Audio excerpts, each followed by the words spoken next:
Some of this is going to be about that. But if you came here thinking that this topic of toxic femininity is really about women, it's actually not. It's kind of about women, but it's kind of not about women. And as I get into explaining this, you're going to understand it very well. So I don't need to give too much of a background to this. All of you have heard of toxic masculinity. I did a whole live stream and I did maybe a 3 or 4 part series on my masterclass, which many of you call a podcast. You can find that on Apple, Spotify, and YouTube. It is called Work on Your Game. Comes out every single day.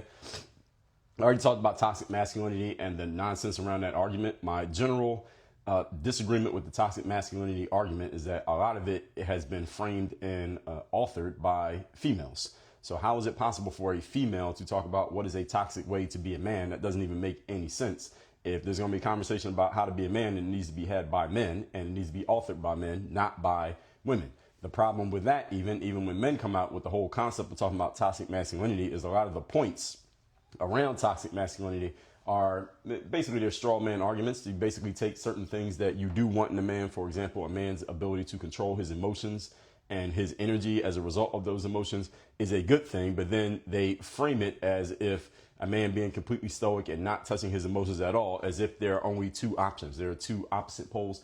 That's the whole issue with the toxic masculinity argument. Is a lot of what I call false framing. People create these false frames and then they argue against the false frame. Then they ask you to tell them why their false frame is wrong. Well, it's not that the false frame is wrong, that you should never have come up with the frame in the first place. Not your argument about the frame, is the frame itself.